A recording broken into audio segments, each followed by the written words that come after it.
Hello दोस्तों, नमस्कार। LP सरकारी जॉब चैनल पर आपका हार्दिक स्वागत और अभिनंदन करता हूं। आपके उज्जवल भविष्य की कामना के साथ इस सेशन का शुरुआत कर रहा हूं। ये मॉडल पेपर वार्षिक परीक्षा 2024 कक्षा 12 इतिहास के लिए है। अति लघु उत्तरीय प्रश्न एवं लघु उत्तरीय प्रश्नों की व्याख्या। इसका पहला सेशन आपके पास भेज चुका हूँ, जिसमें बहुविकल्पी प्रश्न थे और टाइमलाइन था। तो टाइमलाइन और बहुविकल्पीय प्रश्नों के द्वारा पहला सेशन आपके पास पहुँच गया। ये दूसरे सेशन में अति लघु उत्तरीय प्रश्न और लघु उत्तरीय प्रश्नों की व्याख्या है और तीसरे सेशन में दीर्घ उत्तरीय प्रश्न और मानचित्र संबंधी प्रश्नों की व्याख्या जाएगी। मानचित्र में कैसे मानचित्र को भरें, कैसे स्थानों को दर्शाएं, उनका उत्तर कैसे समझें और दीर्घ उत्तरीय प्रश्नों की अधिक से अधिक व्याख्या करके हम आपके पास भेजेंगे। तो मॉडल पेपर को कहने के लिए मॉडल पेपर भेजा जाता है, पर वो मॉडल पेपर जैसा पेपर में आता है वैसा क्वेश्चन आप दे दिया जाता है। वो क्वेश्चन ना आया तो मॉडल पेपर बेकार। पर मैं आपको मॉडल पेपर को 3 भागों में डिवाइड करके भेज रहा हूँ, जिसमें अधिक प्रश्नों की श्रृंखला है। ये तीनों मॉडल पेपर से अलग कुछ नहीं आएगा और आपको सीखने का एक अच्छा तरीका भी मिल जाएगा। तो चलिए, ये दूसरे सेशन में अति लघु उत्तरीय प्रश्न और लघु उत्तरीय प्रश्नों की व्याख्या हम आपके पास भेज रहे हैं। जैसा कि बताए, ये मॉडल पेपर जैसा ही है, पर मॉडल पेपर को 3 भागों में तोड़कर आपके पास भेज रहा हूँ। तो आप उबे ना, और 35 दिन बचे हैं। 35 दिन में आप अच्छे नंबर लाएं कैसे। तो चलिए, अब हम प्रश्नों की ओर चलते हैं। पहला प्रश्न है लघु उत्तरीय प्रश्न में, भारतीय पुरातत्व का जनक किसे कहा जाता है।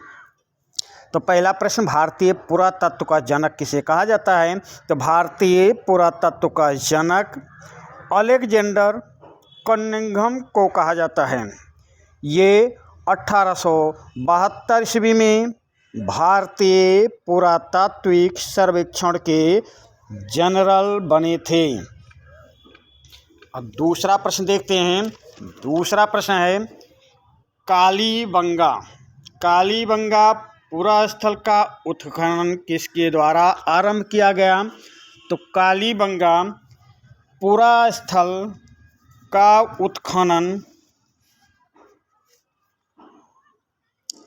किसके द्वारा। तो अब अमलानंद घोष के द्वारा प्रारंभ किया गया था। कालीबंगा पुरा स्थल का उत्खनन अमलानंद घोष के द्वारा आरंभ किया गया था। आप तीसरा प्रश्न देखेंगे। तीसरा प्रश्न है, महापद्मनंद कौन थे। महापद्मनंद कौन थे। तो महापद्मनंद के बारे में आपसे पूछा जा रहा। तो महापद्मनंद मगध पर शासन करने वाला नंद वंश का शासक था। महापद्मनंद के पौत्र घनानंद को परास्त करके चंद्रगुप्त मौर्य ने मौर्य साम्राज्य की स्थापना की थी। अगला प्रश्न है प्रश्न नंबर 4, अर्थशास्त्र का लेखक कौन था। तो उत्तर, अर्थशास्त्र का लेखक कौटिल्य था। कौटिल्य का नाम चाणक्य या विष्णुगुप्त भी था। कौटिल्य चंद्रगुप्त मौर्य का प्रधानमंत्री था। तो कौटिल्य अर्थशास्त्र का लेखक था। कौटिल्य के अन्य नाम है चाणक्य और विष्णुगुप्त, और ये चंद्रगुप्त मौर्य का प्रधानमंत्री था। अगला प्रश्न देखते हैं। अगला प्रश्न क्या है, फाहियान कौन था, वह किसके शासनकाल में भारत आया। फाहियान कौन था, वह किसके शासनकाल में भारत आया?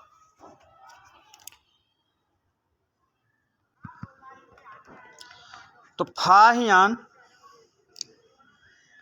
एक चीनी यात्री था। यह चंद्रगुप्त द्वितीय के शासनकाल में भारत आया था। अगला प्रश्न, ह्वेन-सांग कौन था? वह किसके शासनकाल में भारत आया? तो ह्वेन-सांग एक चीनी यात्री था। यह कुषाण शासक कनिष्क के शासनकाल में आया। देखिए, ये जो अति लघु उत्तरीय प्रश्न हैं, आपके कक्षा 12 इतिहास में प्रश्न बहुत आते हैं, तो किसी प्रश्न को छोड़ना नहीं है। कम लिखना चलेगा, पर प्रश्न छोड़ के नहीं आना है, और जितना समय मिले आप लिखते ही रहना। इतिहास का मतलब ही है पन्ना भरना, पर प्रश्न छोड़ना नहीं। तो इसलिए हम व्याख्या कर रहे हैं। तो आपको लिखना है, पन्ना जरूर भर के आना है। तो चलते हैं अगले प्रश्न पे। अगला प्रश्न है, महावीर स्वामी कौन थे? महावीर स्वामी कौन थे?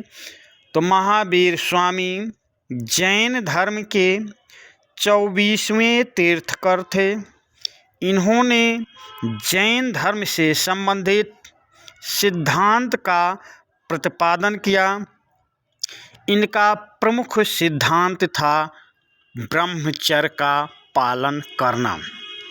अगला प्रश्न है, प्रश्न नंबर 8, जैन धर्म ने किस प्रकार से संपूर्ण भारतीय चिंतन को प्रभावित किया? तो जैन धर्म ने अहिंसा के सिद्धांत से संपूर्ण भारतीय चिंतन परंपरा को प्रभावित किया। अब हम अगले प्रश्न पे आते हैं। प्रश्न नंबर 9 पे चलते हैं। अल-बरूनी के विषय में आप क्या जानते हैं? अल-बरूनी के विषय में पूछा जा रहा। तो अल-बरूनी भारत आने वाला एक विदेशी यात्री था।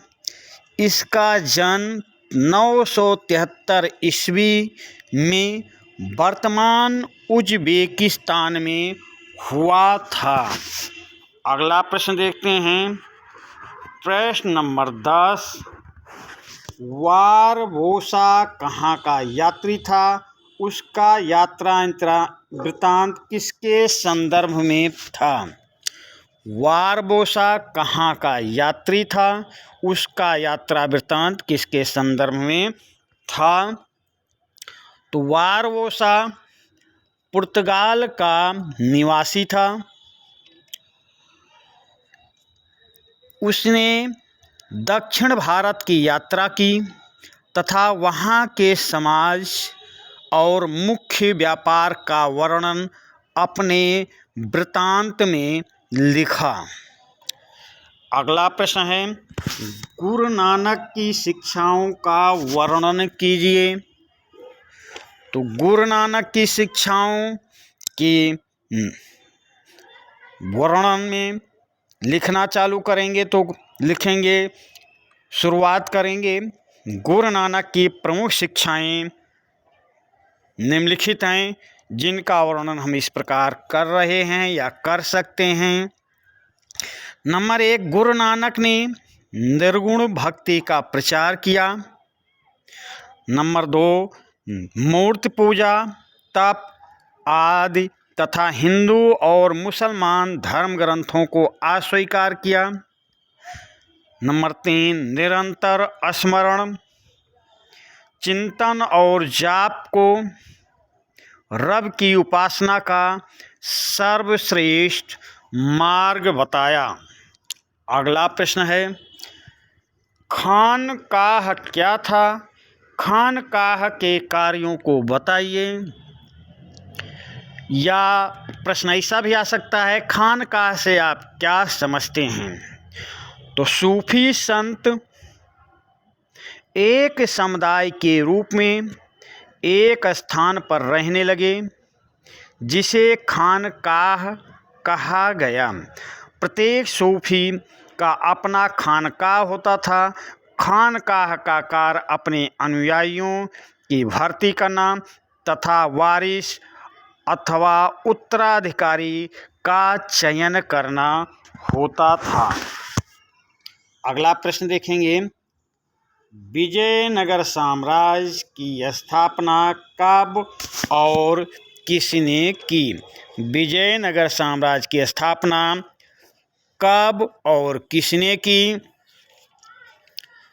तो विजयनगर साम्राज्य की स्थापना तुगलक वंश के काल में हुई। तुगलक वंश के शासन काल में मोहम्मद बिन तुगलक के शासन के अंतिम वर्षों में अराजकता एवं अव्यवस्था उत्पन्न हुई। परिणाम स्वरूप विजयनगर राज्य की स्थापना संगम के दो पुत्र हरिहर और बुक्का द्वारा 1336 ईस्वी में की गई। उन्होंने अपने गुरु विद्यारण के प्रभाव में आकर यह कार्य किया। अगला प्रश्न है, तालीकोटा का युद्ध कब और कहाँ हुआ। तो इस तालीकोटा के युद्ध को राक्षसी तंगड़ी का युद्ध भी कहते हैं। राक्षसी तांगड़ी का युद्ध भी कहते हैं। तालीकोटा का युद्ध आ जाए या राक्षसी तांगड़ी का युद्ध आ जाए, एक ही बात है भाई। तो 1500 उत्तर कैसे लिखेंगे। 1565 ईस्वी में विजयनगर के शासक राम राय के नेतृत्व में दक्कनी सुल्तानों के विरुद्ध युद्ध हुआ जिसमें राम राय की हार हुई। इस युद्ध के निम्नलिखित परिणाम देखने को मिलते हैं जिनका वर्णन हम इस प्रकार कर सकते हैं। तालीकोटा के युद्ध के पश्चात दक्षिण भारतीय राजनीति में विजयनगर राज्य की सर्वोच्चता समाप्त हो गई।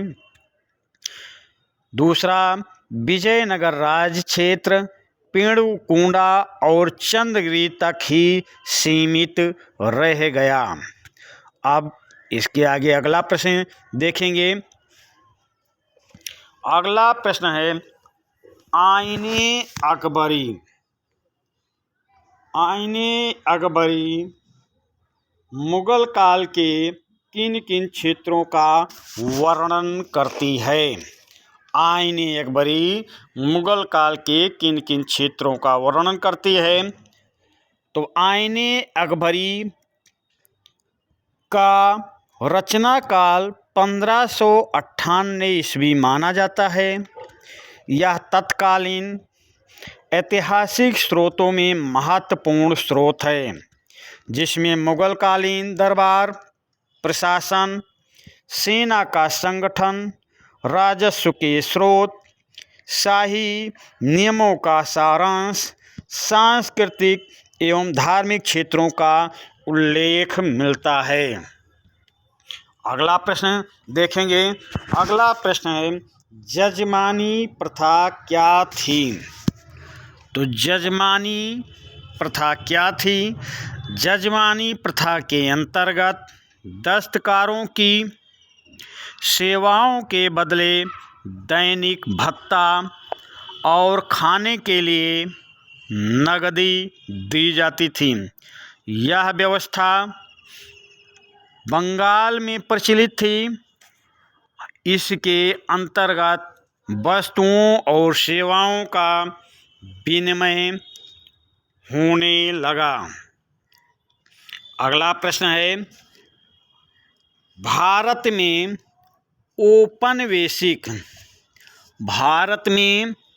औपनिवेशिक सर्वप्रथम कहाँ स्थापित किया गया?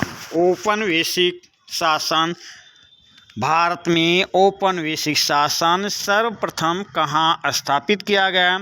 तो भारत में औपनिवेशिक शासन सर्वप्रथम बंगाल में स्थापित किया गया। इस प्रांत में ही सर्वप्रथम ग्रामीण समाज की रूपरेखा तैयार करने, भूमि अधिकार संबंधित नियम बनाने तथा भू राजस्व व्यवस्था लागू करने का प्रयास किया गया। अगला प्रश्न देखेंगे, सूर्यास्त कानून के विषय में बताइए। तो सूर्यास्त कानून एक ऐसा कानून था जिसे अस्थायी बंदोबस्त व्यवस्था के अंतर्गत जमींदारों पर लगाया गया था। इस कानून के अनुसार निश्चित तारीख को सूर्यास्त होने तक निर्धारित राजस्व धनराशि का भुगतान करना अनिवार्य था। यदि भुगतान नहीं किया जाता तो जमींदारी नीलाम कर दी जाती थी। तो ये सूर्यास्त कानून के बारे में देखिए आप। अगला प्रश्न है, 1857 ईस्वी की क्रांति की शुरुआत कहाँ से हुई? प्रश्न है, 1857 के क्रांति की शुरुआत कहाँ से हुई? तो 1857 के क्रांति की शुरुआत 10 मई 1857 को मेरठ से हुई। मेरठ छावनी के सिपाहियों ने बगावत कर दी तथा अंग्रेज अधिकारियों की हत्या कर दी। प्रारंभ में क्रांति का नेतृत्व पैदल टुकड़ी ने किया, किंतु बाद में घुड़सवार तथा अन्य सेनाएं भी शामिल हो गईं। मेरठ में 1857 की क्रांति का नेतृत्व कदम सिंह ने किया था। तो कदम सिंह के नेतृत्व में 10 मई 1857 को मेरठ से क्रांति की शुरुआत हुई। अगला प्रश्न, बहादुर शाह जफर कौन था? तो बहादुर शाह जफर अकबर द्वितीय का पुत्र था। 1857 के विद्रोह के समय ये भारत का बादशाह था। मुगल वंश का अंतिम शासक बहादुर शाह जफर ही था। सैनिकों ने विद्रोह के लिए इनसे समर्थन मांगा तथा इनको शासक मान लिया, जिससे विद्रोह को वैधता प्राप्त हुई। बहादुर शाह जफर ने दिल्ली से क्रांति का नेतृत्व किया। अगला प्रश्न देखें, मौलवी अहमदुल्ला शाह पर टिप्पणी लिखिए। मौलवी अहमदुल्ला शाह पर टिप्पणी लिखाएं। तो आप लिखना चालू करेंगे। आधुनिक जो अभी वर्तमान में फैजाबाद का नाम हो गया है अवध। तो अहमदुल्ला शाह 1857 ईस्वी की क्रांति के समय फैजाबाद में क्रांतिकारियों के नेतृत्व करता थे। तत्कालीन फैजाबाद का नाम वर्तमान समय में अवध कर दिया गया है। अंग्रेज सरकार ने मौलवी अहमदुल्ला शाह पर 50,000 का इनाम रखा था। मौलवी अहमदुल्ला शाह से अंग्रेज भयभीत थे। मौलवी अहमदुल्ला शाह ने जिहाद का नारा दिया था और जिहाद के नारे के साथ अंग्रेजी सरकार के खिलाफ बगावत पर उतर आए। फैजाबाद से क्रांति का नेतृत्व किया। अगला प्रश्न देखेंगे, 1857 के 3 प्रमुख विद्रोह केंद्र और उनके नेतृत्वकर्ता के नाम लिखिए। तो यहाँ पे तो आपको अधिकतर कहाँ से विद्रोह हुए और उनके नेतृत्वकर्ता कौन थे सबके बारे में जानकारी होना चाहिए। जैसे अभी आप समझे कि फैजाबाद से मौलवी अहमदुल्ला, बिहार से कुंवर सिंह, असम से मनीराम दीवान, ऐसे बहुत से हैं।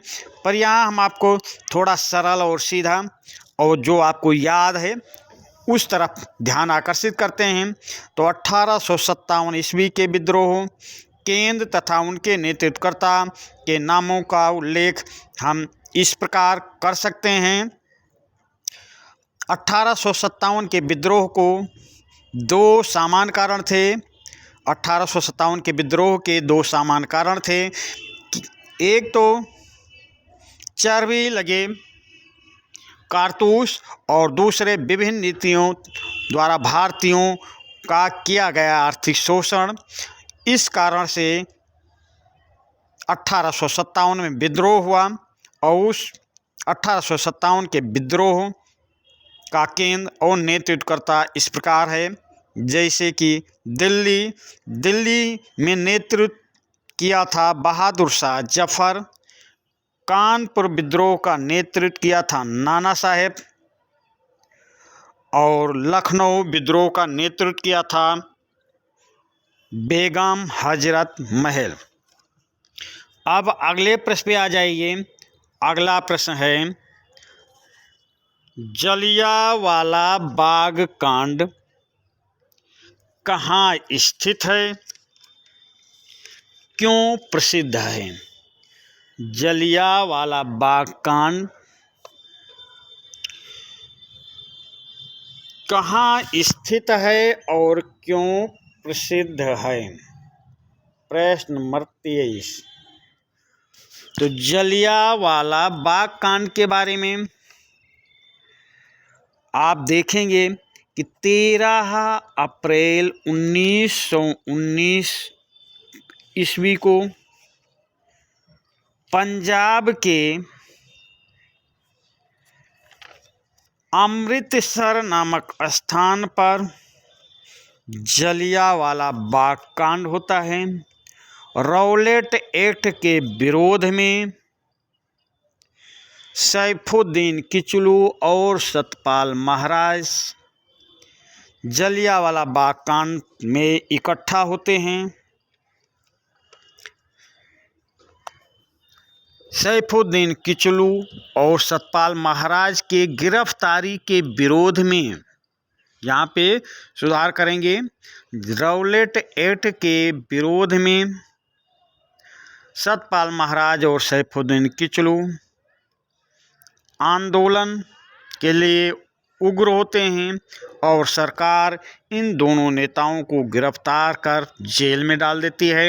इन दोनों नेताओं को छुड़ाने के लिए इन गवर्नमेंट के विरोध में पंजाब के अमृतसर नामक स्थान पर बैसाखी के दिन 13 अप्रैल 1919 को इकट्ठा होते हैं, जहां पर जनरल डायर पहुंचकर गोली चलाने का आदेश देता है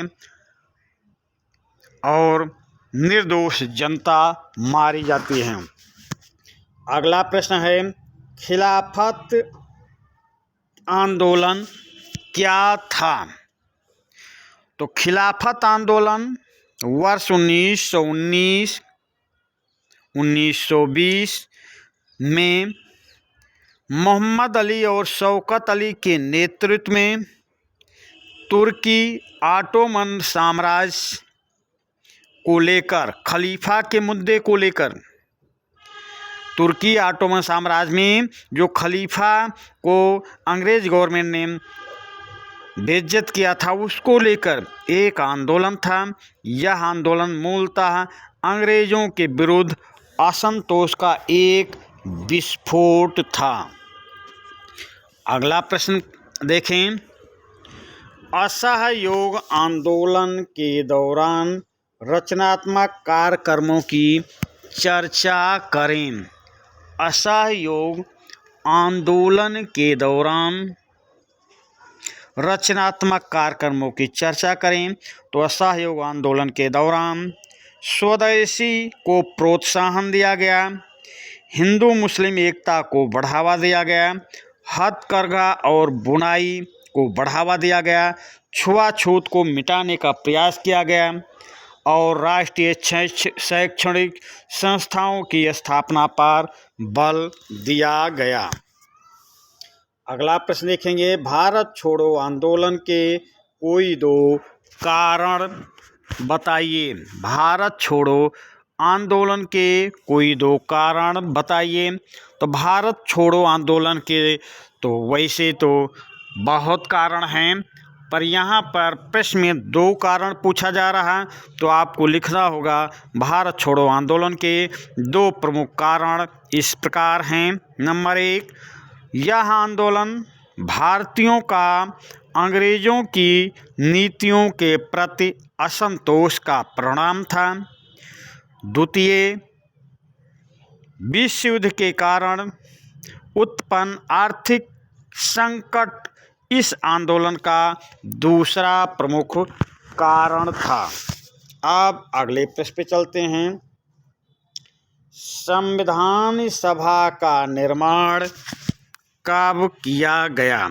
अगला प्रश्न है, संविधान सभा का निर्माण कब किया गया? तो इस संविधान सभा के बारे में आपको बताना है कि संविधान सभा के निर्माण कब किया गया। तो भारतीय संविधान के निर्माण के लिए संविधान सभा का गठन किया गया, जिसकी प्रथम बैठक 9 दिसंबर 1946 ईस्वी को आयोजित की गई।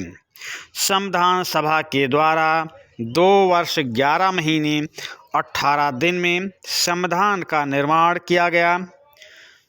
संविधान 26 नवंबर 1949 को पूर्ण हुआ, अंगीकृत किया गया तथा 26 जनवरी 1950 को लागू किया गया। अगला प्रश्न है, उद्देश्य प्रस्ताव किसके द्वारा प्रस्तुत किया गया था? उद्देश्य प्रस्ताव किसके द्वारा प्रस्तुत किया गया था? तो उद्देश्य प्रस्ताव पंडित जवाहरलाल नेहरू के द्वारा 13 दिसंबर भाई, उद्देश्य प्रस्ताव जवाहरलाल नेहरू के द्वारा 13 दिसंबर 1946 को संविधान सभा के समक्ष प्रस्तुत किया गया था। ये 13 दिसंबर 1946 द्वारा प्रस्तुत उद्देश्य प्रस्ताव ही वर्तमान में प्रस्तावना के रूप में जानी जाती है। अगला है, भारत के संविधान की 4 विशेषताएं लिखिए। भारत के संविधान की 4 विशेषताएं बताइए। तो संविधान का निर्माण लंबी बहस एवं चर्चा के बाद हुआ। भारतीय संविधान 26 जनवरी 1950 को लागू हुआ। भारत के 4 विशेषताओं का वर्णन पर हम चर्चा इस प्रकार कर सकते हैं। हम 4 विशेषताओं का वर्णन इस प्रकार कर सकते हैं, जैसे कि नंबर 1, भारतीय संविधान केंद्रीय अभिलेखों वाला संविधान है। नंबर 2, व्यक्तियों के मौलिक अधिकारों को समाहित किया गया है। नंबर 3, भारतीय संविधान में वयस्क मताधिकार की व्यवस्था की गई है। नंबर 4, भारतीय संविधान में एकल नागरिकता तथा मूल अधिकारों को समूहित किया गया है, सम्मिलित किया गया है। तो ये भारतीय संविधान की विशेषताएं थी। अब अगला प्रश्न लघु उत्तरीय प्रश्न से है। अब लघु उत्तरीय प्रश्न में देखना है कि देखिए, ये जो अति लघु उत्तरीय प्रश्न आप देखिए और लघु उत्तरीय प्रश्न, तो इसमें आपको हड़बड़ाना नहीं है, जल्दबाजी नहीं करना है। आप लिखेंगे। मान लीजिए आपके सामने अति लघु उत्तरीय प्रश्नों की व्याख्या क्या, पर ये प्रश्न यदि लघु उत्तरीय में आ गए तो इन्हीं व्याख्या को, इसी व्याख्या को थोड़ा और बढ़ा देना है, इसी व्याख्या को बड़ा कर देना है और कुछ नहीं। आपको बिल्कुल सोचना ही नहीं है, केवल जो व्याख्या अभी आपके सामने किया उस व्याख्या को आप बढ़ा के लिख देंगे। ये आप समझ लीजिए कि पहले सेशन में बहुविकल्पी और टाइमलाइन प्रश्न गए हैं और दूसरे में अति लघु उत्तरीय और लघु उत्तरीय प्रश्न जा रहे हैं।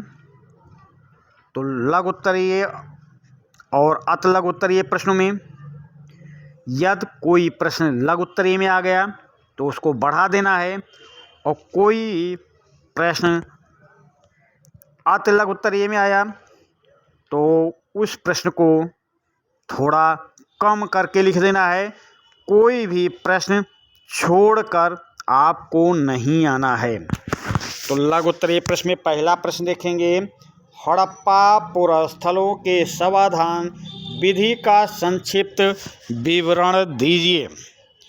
पहला प्रश्न है, हड़प्पा पुरास्थलों के समाधान विधि का संक्षिप्त विवरण दीजिए। तो हड़प्पा पुरास्थल जीवन में सामाजिक एवं आर्थिक विभिन्नता को प्रदर्शित करता है। सामान्यतः कई विधियों का प्रयोग किया गया है यहाँ पर। इन्हीं विधियों में से एक विधि है समाधान की। हड़प्पा सभ्यता के समकालीन मिस्र में पाए गए कुछ पिरामिडों को राज्य के समाधान की संज्ञा पुरातत्वविदों द्वारा दी गई है। हड़प्पा स्थलों से मिलने वाले समाधानों में सामान्यतः मृतकों को गर्तों में दफनाया गया था। कुछ स्थान पर गर्त की सतहों पर ईंटों की चिनाई भी की गई थी।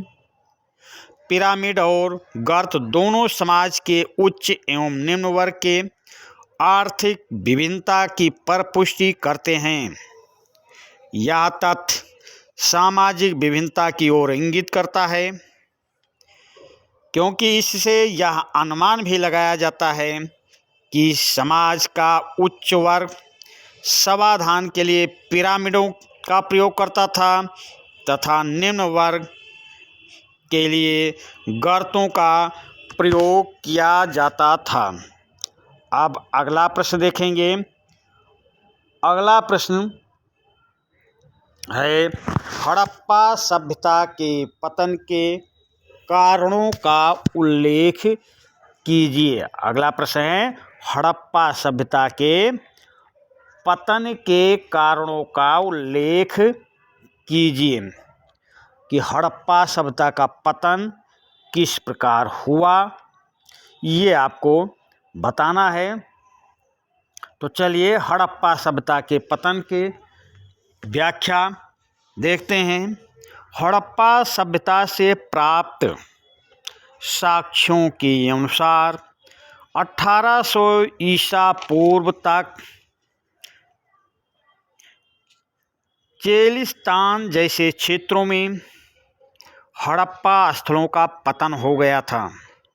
1900 ईसा पूर्व के पश्चात अस्तित्व में रहे उत्तरकालीन हड़प्पा के कुछ चुने हुए केंद्रों से पतनशील हड़प्पा सभ्यता के निम्नलिखित चिन्ह स्पष्ट होते हैं, जैसे कि मोहर, बाट तथा मनकों जैसे विशिष्ट पुरावस्तुएं समाप्त हो गई थीं। लेखन, हस्तशिल्प तथा लंबाई की दूरी के व्यापार भी समाप्त हो गए थे। आवासों के निर्माण की तकनीक पतनशील हो गई थी। नगरीय सभ्यता ग्रामीण जीवन शैली की ओर संकेत करती है। जो नगरीय हड़प्पा सभ्यता थी वो ग्रामीण जीवन शैली की ओर संकेत करती है। ये प्रश्न था। अब अगला इसकी व्याख्या। अब अगले प्रश्न क्या है आपका, मेगास्थनीज। अगला प्रश्न है, मेगास्थनीज ने पाटलिपुत्र के विषय में क्या जानकारी दी। तो प्रश्न नंबर 3, मेगास्थनीज ने पाटलिपुत्र के विषय में क्या जानकारी प्रदान की। तो मेगास्थनीज ने पाटलिपुत्र के नगर प्रशासन का वर्णन किया है। नगर का प्रमुख अधिकारी एस्ट्रोनोमाई तथा जिले का अधिकारी एग्रोनोमाई था। पाटलिपुत्र नगर का प्रशासन 30 सदस्यों के समूह द्वारा होता था। इसकी कुल 6 समितियां होती थीं तथा प्रत्येक समिति में 5 सदस्य होते थे। पहली समिति का वर्णन मेगास्थनीज ने किया है कि इसका कार्यकाल कला कौशल को देखना था। दूसरी समिति का कार्य विदेशियों के प्रबंधन को देखना था। तीसरी समिति का कार्य जन्म मरण से संबंधित था। चौथी समिति का कार्य व्यापार के प्रबंधन से जुड़ी थी। पांचवी समिति का कार्य तैयार वस्तुओं की देखभाल करना था और छठी समिति का कार्य बिक्री कर को वसूल करना था। अब अगले प्रश्न पे चलते हैं। अगला प्रश्न है, स्तूपों का निर्माण क्यों और कहाँ किया गया। अगला प्रश्न है, स्तूपों का निर्माण कब और कहाँ किया गया है। तो स्तूप, अधिकतर स्तूप के बारे में आप बौद्ध धर्म से संबंधित बातों को ध्यान में रखेंगे। बौद्ध धर्म में स्तूपों का विशेष महत्व था। तो बौद्ध धर्म स्तूपों के विचारों को मानता था, स्तूपों को मानता था। स्तूपों के बारे में जैसे कि अशोक स्तूपों का निर्माण करवाया और चंद्रगुप्त मौर्य के भी कुछ स्तूप मिले हैं। तो चलिए स्तूपों के बारे में हम जानकारी प्रदान करते हैं, जानकारी आपको देते हैं कि स्तूपों के बारे में क्या, आप मान लीजिए प्रश्न आ गया, स्तूपों के बारे में आपसे पूछा गया, तो स्तूपों के बारे में आप कैसे लिखेंगे कि आपको नंबर पूर्णांक में पूर्णांक मिल जाए। तो चलिए हम शुरुआत करते हैं स्तूपों के बारे में। मेगास्थनीज ने पाटलिपुत्र के विषय में क्या जानकारी दी, ये प्रश्न आप समझ गए। अब स्तूपों का निर्माण क्यों और कहाँ किया गया। तो स्तूपों के बारे में जानकारी इस प्रकार से आप लिखेंगे। स्तूप एक गोल टीले के आकार की संरचना है जिसका प्रयोग पवित्र बौद्ध अवशेषों को रखने के लिए किया जाता था। महात्मा बुद्ध से जुड़े अवशेषों को जमीन में दबाकर एक संरचना बनाई गई। इस संरचना को स्तूप कहा गया।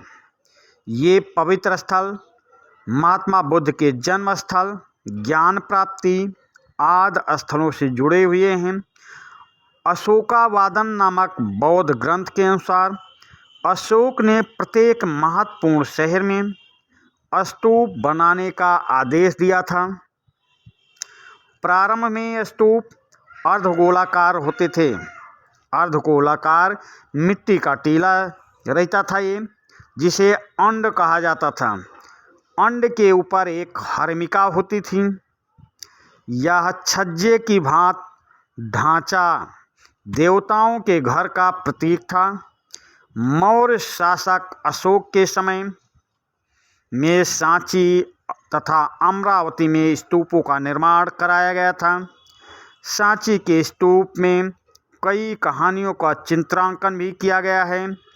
सांची के स्तूप में कई जानवरों जैसे हाथी, घोड़े, बंदर की मूर्तियां भी उल्लिखित हैं।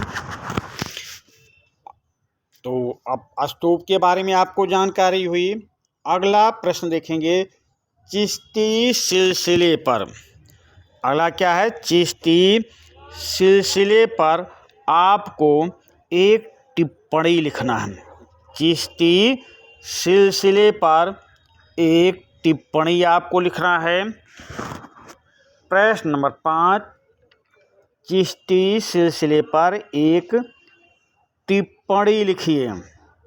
तो चलते हैं चिश्ती सिलसिले के बारे में हम आपको बताते हैं कि चिश्ती सिलसिला क्या था। चिश्ती सिलसिले के बारे में आपको जानकारी दे रहे हैं। तो चिश्ती सिलसिले के बारे में आप मोहम्मद गोरी के इतिहास से समझेंगे। मोहम्मद गोरी के भारत आगमन के समय मोइनुद्दीन चिश्ती लाहौर आए तथा यहाँ से दिल्ली और उसके बाद ये अजमेर गए। अजमेर में इन्होंने अपने खानकाह की स्थापना की। मोइनुद्दीन चिश्ती के बाद बख्तियार काकी इस सिलसिले के शेख बने। इस परंपरा में आगे चलकर चिश्ती संप्रदाय के प्रमुख पीर निजामुद्दीन औलिया हुए। इनके प्रयासों से ही चिश्ती संप्रदाय का प्रसार हुआ। इनके प्रमुख शिष्यों में अमीर खुसरो थे। शेख नसीरुद्दीन चिराग देहलवी अंतिम महान चिश्ती संत थे। सूफी संतों की दरगाह पर जियारत के लिए जाना जाता है और जियारत के लिए ये प्रचलित था। इन दरगाहों में मोइनुद्दीन चिश्ती की दरगाह से गरीब नवाज जैसे पदवी मिली थी। इन्हें न गरीब नवाज भी कहा जाता था। सबसे अधिक पूजनीय थे। इन दरगाहों पर नृत्य और संगीत जियारत के ही भाग थे। ऐसा माना जाता था कि संगीत के माध्यम से आत्मा को परमात्मा से जोड़ा जा सकता था। ये चिश्तिया संप्रदाय की मूल आत्मा थी कि ईश्वर को, परमात्मा को प्राप्त करने का एक अच्छा तरीका है और वो तरीका है संगीत के माध्यम से प्राप्त किया जा सकता है परमात्मा को। अगला प्रश्न देखेंगे कृष्णदेव राय को विजयनगर में सबसे महान शासक क्यों माना जाता है? कृष्णदेव राय को विजयनगर में सबसे महान शासक क्यों माना जाता है? तो कृष्णदेव राय विजयनगर साम्राज्य के एक महान शासक थे जिनके शासनकाल में यह साम्राज्य अनेक प्रकार से विस्तारित हुआ। 1512 ईस्वी में तुंगभद्रा और कृष्णा नदियों के बीच का क्षेत्र जो रायचूर दोआब कहलाता था, उस पर कृष्णदेव राय ने पूर्ण रूप से अधिकार कर लिया। 1514 ईस्वी में कृष्णदेव राय ने उड़ीसा के शासक का दमन किया तथा 1520 ईस्वी में बीजापुर के सुल्तान को पराजित किया। कृष्णदेव राय के शासनकाल में विजयनगर साम्राज्य के प्रत्येक क्षेत्र चरमोत्कर्ष को प्राप्त हुआ। कृष्णदेव राय ने भव्य मंदिरों का निर्माण कराया। मंदिरों में गोपुरम शैली को जोड़ा गया तथा अपनी मां के नाम पर एक नगलापुरम की स्थापना की जो विजयनगर के समीप था। 1529 ईस्वी में कृष्णदेव राय की मृत्यु के पश्चात इनके उत्तराधिकारियों को राज्य के अनेक सेना नायकों के विद्रोहों का सामना करना पड़ा। जिसके फलस्वरूप 1542 ईस्वी तक राज्य का नियंत्रण एक अन्य वंश अरावीड वंश के हाथों में चला गया। इस प्रकार हम कह सकते हैं कृष्णदेवराय विजयनगर का महानतम शासक था। अगला प्रश्न देखेंगे। अगला प्रश्न है, कृषि उत्पादन में महिलाओं की भूमिका का वर्णन करें। कृषि उत्पादन में महिलाओं की भूमिका का वर्णन करें। तो मुगल कालीन कृषि आधारित समाज में महिलाओं ने अनेक भूमिकाएं निभाईं, जिन्हें निम्नलिखित वाक्यों के माध्यम से समझाया जा सकता है। नंबर 1, छोटी छोटी ग्रामीण इकाइयों और किसान की व्यक्तिगत खेती के विकास के कारण खेती में महिलाओं की भागीदारी में वृद्धि हुई। कृषि क्षेत्र में सक्रियता के कारण महिलाएं उत्पादन के आधार के रूप में उभरी। नंबर 2,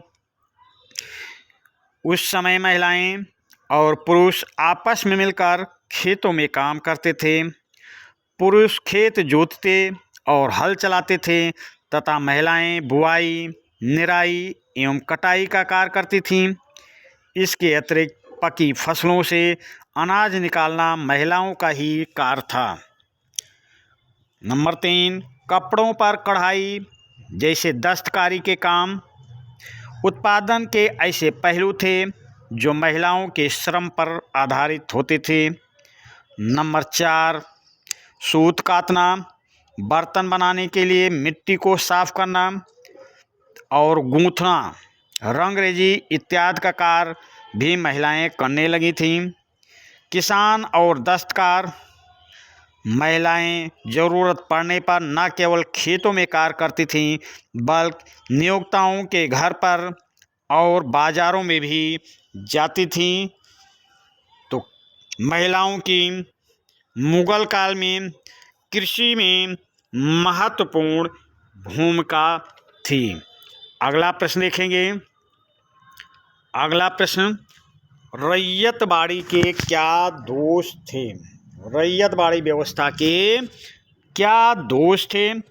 इस प्रश्न को देखते हैं कि रैयतबाड़ी व्यवस्था टॉमस मुनरो और कैप्टन रेड ने लागू किया था, पर इसमें कुछ दोष थे। उन दोषों पर हम यहाँ चर्चा कर रहे हैं।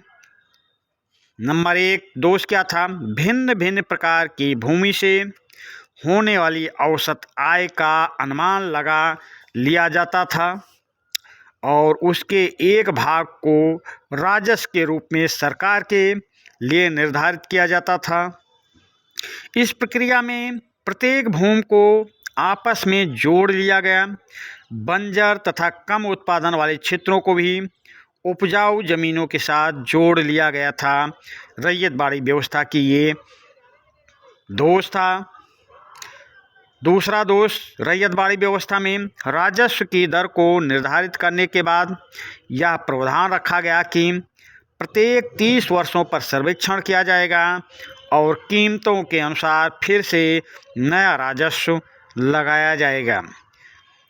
रैयतबाड़ी व्यवस्था का तीसरा दोष, सरकारी कर्मचारियों द्वारा राजस्व का आकलन गलत तरीके से निकाला जाता था। कम उपजाऊ जमीन पर भी ऊंची दर लगा दी जाती थी। नंबर 4, चूँकि ये व्यवस्था सीधे रैयतों के साथ लागू की गई थी इसलिए राजस्व दर बहुत ऊंची रखी गई थी। रैयतबाड़ी व्यवस्था का पांचवा दोष, राजस्व नहीं होने पर जमीनों तथा फसलों पर अधिकार कर लिया जाता था। कभी कभी पूरे गांव पर जुर्माना लगा दिया जाता था। तो ये रैयतबाड़ी व्यवस्था में दोष थे। अगला प्रश्न है 1855 ईस्वी के संथाल विद्रोह के कारणों की विवेचना कीजिए। 1855 ईस्वी के संथाल विद्रोह के कारणों की विवेचना यहाँ पर प्रश्न में, तो 1855 में संथाल विद्रोह हुए, उन विद्रोहों के बारे में आपको बताना है।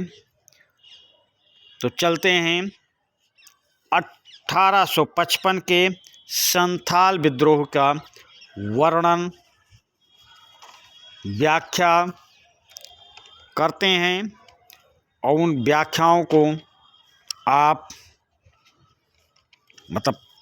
लघु उत्तरीय में आ जाएगा तो थोड़ा बढ़ा के करना है, और अति लघु उत्तरीय में आएगा तो उसी को शॉर्ट कर देना है, प्रश्न नहीं छोड़ना है, ये ध्यान आपको देना रहेगा। तो प्रश्न नंबर 9,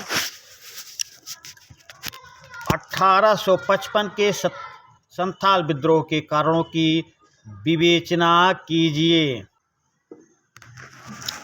1855 ईस्वी के संथाल विद्रोह के कारणों की विवेचना करना है। तो संथाल विद्रोह के कारणों की विवेचना में आप शुरुआत करेंगे तो लिखना चालू करेंगे, संथाल शांत प्रिय तथा विनम्र लोग थे जो प्रारंभ में मानभूम, बड़ा भूम, हजारीबाग, मिदनापुर, बाकुंडा, बीरभूम जैसे प्रदेशों में रहते थे और वहाँ की भूमि पर खेती करते थे। 1773 ईस्वी में अस्थायी भूमि बंदोबस्त व्यवस्था लागू हो जाने के कारण इनकी भूमि छीनकर जमींदारों को दे दी गई। जमींदारों की अत्यधिक उपज मांग के कारण इन लोगों को अपनी पैतृक भूमि छोड़कर राजमहल की पहाड़ियों के आसपास बसना पड़ गया। यहाँ पर कड़े परिश्रम से इन लोगों ने जंगलों को काटकर भूमि कृषि योग्य बनाई। जमींदारों ने इस भूमि पर भी अपना दावा कर दिया। सरकार ने भी जमींदारों का समर्थन किया। संथालों को उनकी ज़मीन से बेदखल कर दिया गया। जमींदार उनका शोषण करने लगे। अंग्रेज अधिकारी भी जमींदारों का पक्ष लेते थे। अतः अधिकारियों, जमींदारों और साहूकारों के विरोध में सिद्धू और कान्हू नामक 2 आदिवासी नेता और इनके नेतृत्व में 30 जून 1855 में भगनीडीह नामक स्थान पर 6000 से अधिक आदिवासी संगठित हुए और उन्होंने विदेशी शासन के विरुद्ध विद्रोह कर दिया। उन्होंने घोषणा कर दी कि वह देश को अपने हाथ में राजमहल के बीच तार तथा रेल व्यवस्था भंग कर दी और उन्होंने व्यवस्था की कि हम सरकार द्वारा स्थापित किसी भी बात को नहीं मानेंगे, हम सरकार की खिलाफत करेंगे।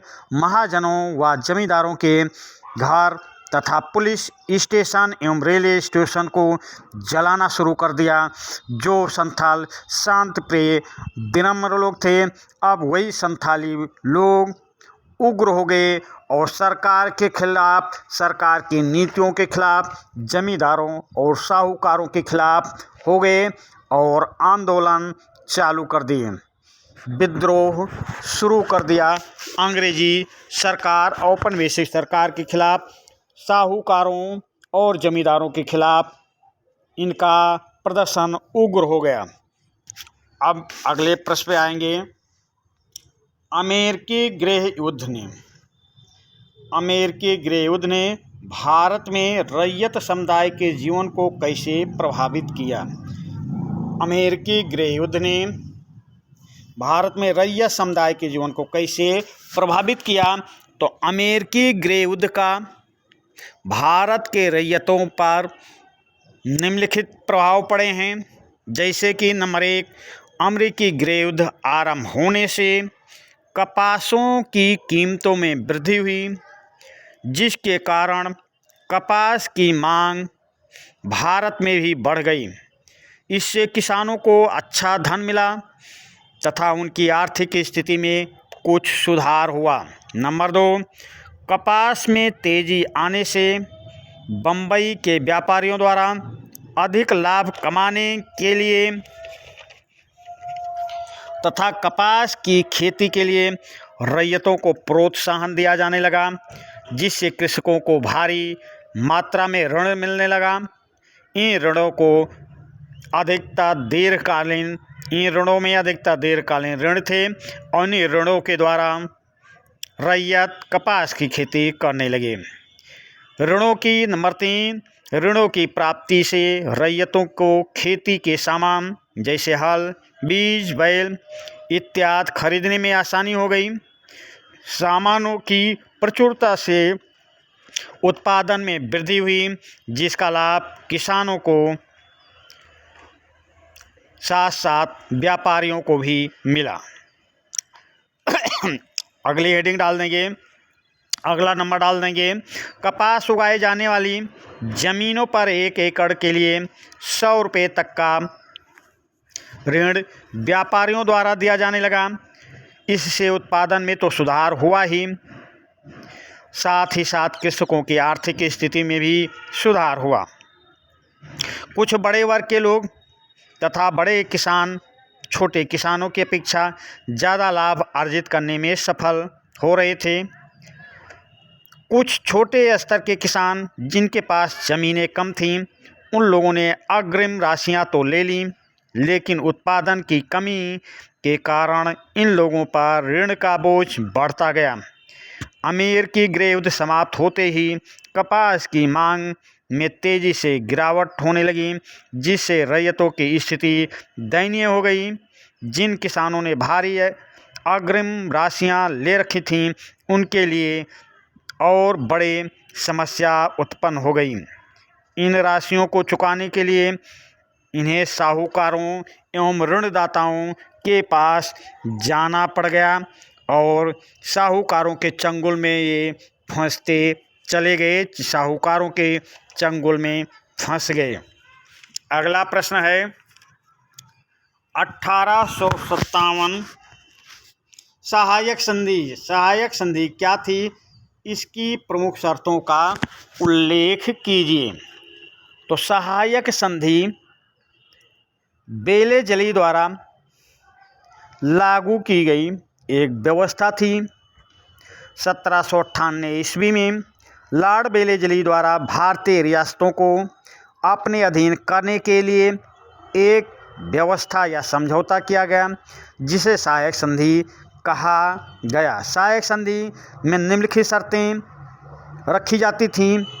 नवाब अपनी सेना समाप्त कर देंगे। नंबर 1, नवाब अपनी सेना समाप्त कर देंगे। नंबर 2, रियासत में अंग्रेज सैनिकों की नियुक्ति की अनुमति देना।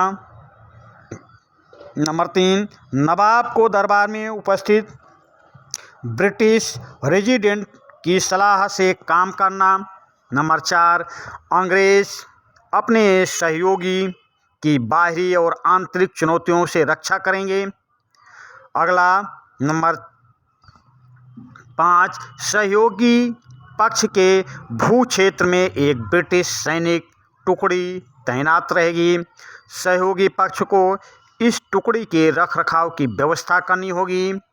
सहयोगी पक्ष ना तो किसी और शासक के साथ संधि कर सकेगा और ना ही अंग्रेज़ों की अनुमति के बिना किसी युद्ध में भाग ले सकेगा। ये लॉर्ड बेलेजली की संधि थी। अब अगला प्रश्न देखेंगे। अगला प्रश्न है 1857 के विद्रोह की असफलता के प्रमुख कारणों की व्याख्या कीजिए। प्रश्न नंबर 12, 1857 के विद्रोह की असफलता के प्रमुख कारणों का वर्णन कीजिए। तो 1857 की क्रांति की असफलता के प्रमुख कारण थे। नंबर 1, कंपनी के अधिकारियों की योजना। कंपनी को लॉरेंस बंधु, निकलसन, आउट्रम, हेवलॉक जैसे विशेष योग्य एवं अनुभवी व्यक्तियों की सेवाएं प्राप्त थीं। ये सब प्रतिष्ठित एवं योग्य सैनिक थे। दूसरी हेडिंग डाल देंगे, उद्देश्य की अस्पष्टता। विद्रोहियों का कोई स्पष्ट उद्देश्य नहीं था। सभी अपने परस्पर हितों के लिए लड़ रहे थे। कोई अपनी पेंशन के लिए लड़ रहा था, कोई अपने राज्य के लिए लड़ रहा था, कोई अपने बच्चे के लिए लड़ रहा था। भारतीय स्वतंत्रता का उद्देश्य स्पष्ट नहीं था और इस कारण 1857 की क्रांति असफल हो गई। अगली हेडिंग डालेंगे, संगठन और योजना की कमी। विद्रोह का गठन ठीक ढंग से हुआ नहीं। विद्रोही नेताओं में वीरता की कमी नहीं थी, परंतु अनुभव, संगठन क्षमता तथा मिलकर कार्य करने की शक्ति की कमी थी और इस कारण 1857 की क्रांति असफल हो गई। अगली हेडिंग डाल देंगे, अंग्रेजों का आधुनिक साधनों से युक्त होना। अंग्रेजों के पास आधुनिक साधन जैसे कि विद्युत तार की व्यवस्था आदि थी, जिससे विद्रोह का दमन करने के लिए सामूहिक योजना बनाई जा सकती थी और अंग्रेज इसमें सफल भी हुए। 1857 की क्रांति असफल हो गई। अगली हेडिंग डाल देंगे, सैन्य संसाधनों की कमी। अंग्रेजों के साधन विद्रोहियों की अपेक्षा बहुत अधिक थे। भारतीय विद्रोहियों के पास बंदूकें नाम मात्र की थीं। तलवार और भाले से कोई भी विद्रोह, कोई भी लड़ाई नहीं की जा सकती, जबकि अंग्रेज़ों के पास एनफील्ड राइफल जैसे आधुनिक हथियार थे और इन हथियारों के बल पर अंग्रेज़ों ने 1857 के विद्रोह को असफल कर दिया। अगली हेडिंग डाल देंगे, असंगठित स्वरूप। 1857 के विद्रोह का जो स्वरूप था असंगठित था। कोई संगठन नहीं था, कोई नेता नहीं था। देश का एक बड़ा भाग इससे अछूता रह गया।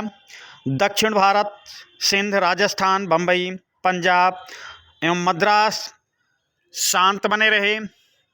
मध्यम वर्गीय इस आंदोलन में शामिल नहीं हुआ और इन सब कारणों से 1857 का विद्रोह असफल हो गया। अब अगला प्रश्न देखेंगे। अगला प्रश्न है, सबने अवज्ञा आंदोलन पर एक टिप्पणी लिखिए। सबने अवज्ञा आंदोलन पर एक टिप्पणी लिखना है। तो बहुत बढ़ा के नहीं, आपको पहले ही बता चुका हूँ, हर सेशन बताता हूँ, प्रश्न कोई नहीं छूटना है। लिखना खूब है, पर ये नहीं कि 2 प्रश्न में पूरी कॉपी भर दिया और 2 प्रश्न आप छोड़ के चले आए, कतई नहीं। आप लिखेंगे भी खूब, पर प्रश्न नहीं छोड़ेंगे। जहाँ प्रश्न छूटने की बात आएगी वहाँ पर व्याख्या कम कर देना, पर प्रश्न पूरा करके आना। लघु उत्तरीय प्रश्न है, अति लघु में आ गया तो उसकी व्याख्या कम कर देना। अति लघु वाला प्रश्न है, लघु में आ गया तो उसकी व्याख्या बढ़ा देना। यहाँ पर हम व्याख्या आपको करके बता रहे हैं, प्रश्नों को आपकी अपनी भाषा में व्याख्या कर रहे हैं और उसको आप 2-3 बार सेशन को देखें। 2-3 बार सेशन को देखेंगे तो आपको पेपर में लिखने के लिए सामग्री मिल जाएगी। आप इतना लिख के ले आएंगे, इतना लिख के आएंगे, कॉपी आप भर के आएंगे और जो ये कॉपी आपकी जांचेगा उसके सामने जब आपकी कॉपी जाएगी तो आपको पूर्णांक में पूर्णांक देने के लिए विवश हो जाएगा। जैसी व्याख्या कर रहा हूँ इसी व्याख्या यदि आप लिख कर आए और आप 95+ नंबर लेके आएंगे ही, ये हमारा वादा है। तो प्रश्न है, सबने अवज्ञा आंदोलन पर एक संक्षिप्त टिप्पणी। तो गांधी जी ने अंग्रेजों से 11 सूत्री मांगों और नमक मुद्दे को लेकर 6 अप्रैल 1930 को नमक कानून तोड़ते हुए सबने अवज्ञा आंदोलन को प्रारंभ किया। सबने अवज्ञा आंदोलन के लिए विभिन्न कार्यक्रमों को घोषित किया गया। नमक बनाने पर बल दिया गया। शराब, अफीम तथा विदेशी कपड़े विदेशी कपड़ों की होली खेली गई।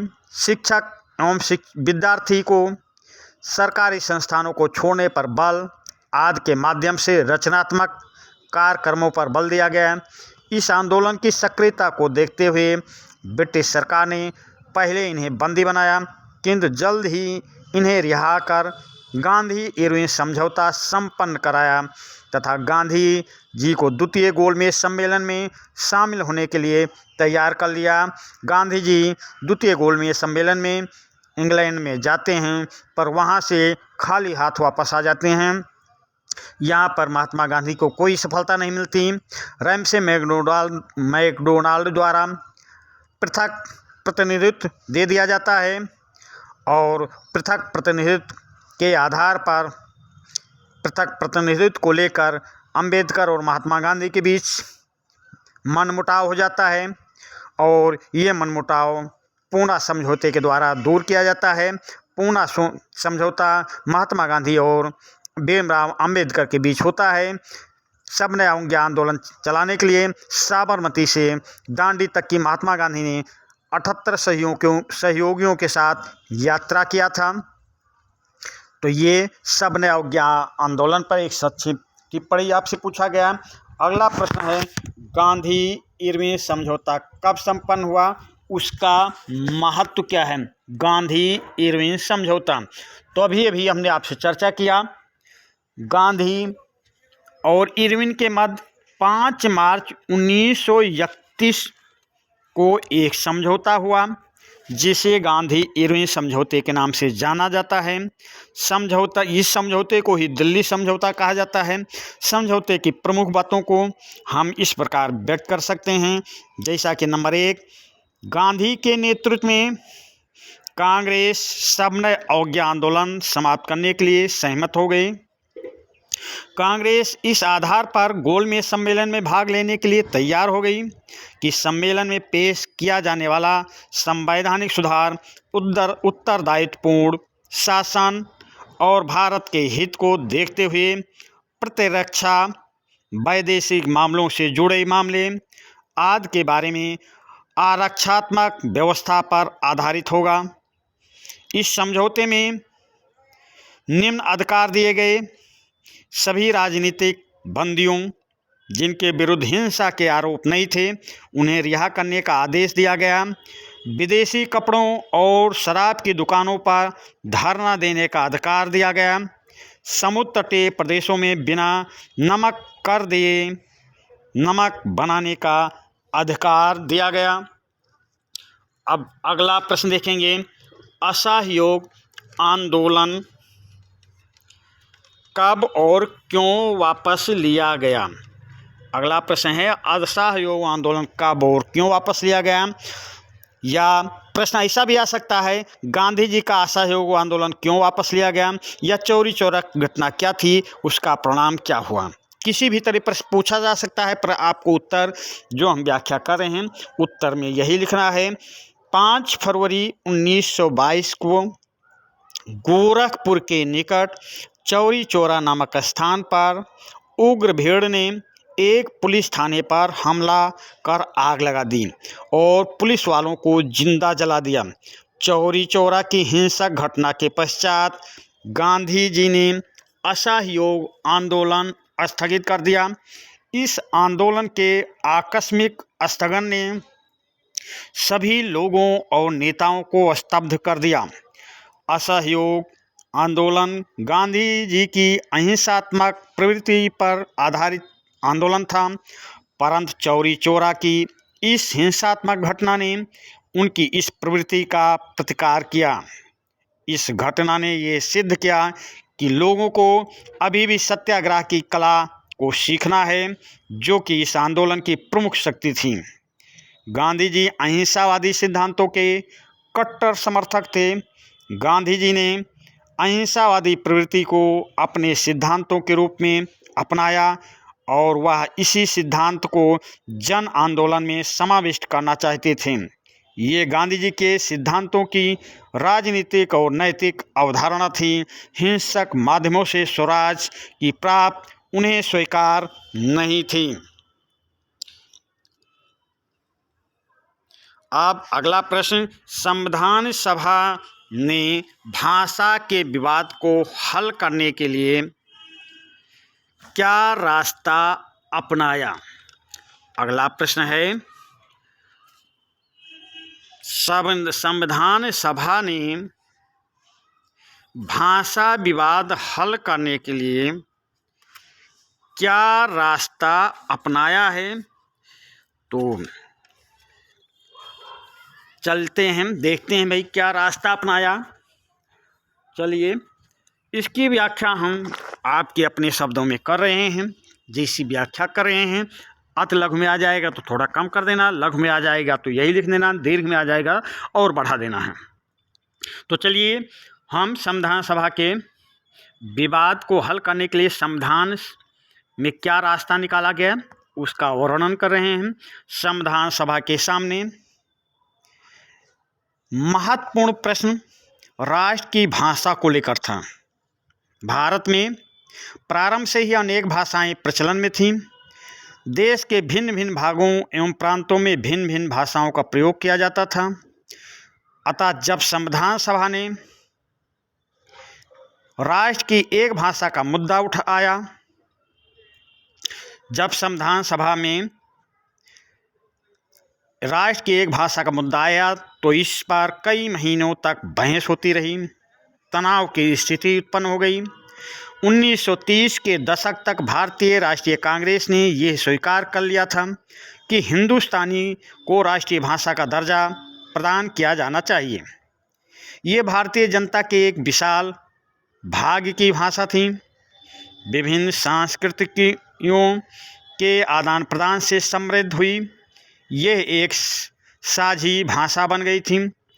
इसी प्रकार महात्मा गांधी भी हिंदुस्तानी को राष्ट्रभाषा बनाए जाने के पक्ष में थे। उनका विचार था कि प्रत्येक व्यक्ति को ऐसी भाषा का प्रयोग करना चाहिए जिसे सभी लोग सरलतापूर्वक समझ सकें।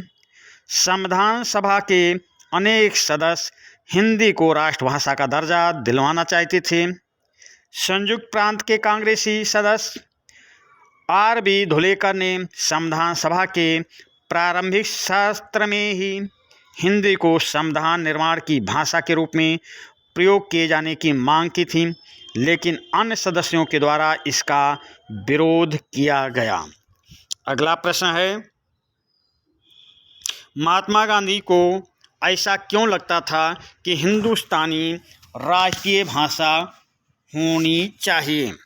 तो गांधी जी हिंदुस्तानी को राष्ट्रभाषा बनाए जाने के पक्ष में थे। उनका विचार था कि प्रत्येक व्यक्ति को एक ऐसी भाषा का प्रयोग करना चाहिए जिसे सभी लोग सरलतापूर्वक समझ सकें। हिंदुस्तानी भाषा हिंदी और उर्दू के मेल से बनी एक समृद्ध भाषा थी, जो भारतीय जनता के बहुत बड़े क्षेत्र की भाषा बन चुकी थी, जो विविध संस्कृतियों के आदान प्रदान से समृद्ध हुई एक मिलीजुली भाषा थी। राष्ट्रभाषा की विशेषताओं पर अपने विचार व्यक्त करते हुए गांधी जी ने कहा था, यह हिंदुस्तानी न तो संस्कृतनिष्ठ हिंदी होनी चाहिए और न ही फारसीनिष्ठ उर्दू, यह दोनों का सुंदर मिश्रण होना चाहिए। विदेशी भाषाओं के ऐसे शब्द लेने में कोई समस्या नहीं है जो हमारी राष्ट्रीय भाषा में अच्छी तरह और आसानी से घुल मिल सकते हैं। इस प्रकार हमारी राष्ट्रीय भाषा एक समृद्ध और शक्तिशाली भाषा होनी चाहिए, जो मानवीय विचारों और भावनाओं के पूरे समुच्चय की अभिव्यक्ति दे सकें। स्वयं को हिंदी या उर्दू से बांध लेना देशभक्ति की भावना तथा समझदारी के विरुद्ध एक अपराध होगा। गांधी जी का विश्वास था, बहुसांस्कृतिक भाषा हिंदुस्तानी विभिन्न समुदायों के मध्य संचार की आदर्श भाषा हो सकती है। यह हिंदुओं और मुसलमानों को तथा उत्तर और दक्षिण के लोगों को समान रूप से एकजुट करने में समर्थ हो सकती है। तो इसलिए महात्मा गांधी को लगता था हिंदुस्तानी राष्ट्रीय भाषा होनी चाहिए। तो चलिए, ये दूसरा सेशन आते लघु और लघु उत्तरीय प्रश्नों की व्याख्या था। पहला सेशन में बहुविकल्पी और टाइमलाइन प्रश्न थे, तो ये 2 सेशन आपके पास पहुंच गया। तीसरा सेशन दीर्घ उत्तरीय प्रश्नों का सेशन होगा और जिसमें मानचित्र संबंधी भी प्रश्न होंगे। उसमें मानचित्र भरते हुए प्रैक्टिकल रूप से भराता हुआ दिखाया जाएगा और दीर्घ प्रश्नों की व्याख्या इसी प्रकार की जाएगी। तो चलिए अब हम तीसरे सेशन में फिर मिलेंगे। तब तक के लिए हम आपसे विदा लेते हैं। धन्यवाद।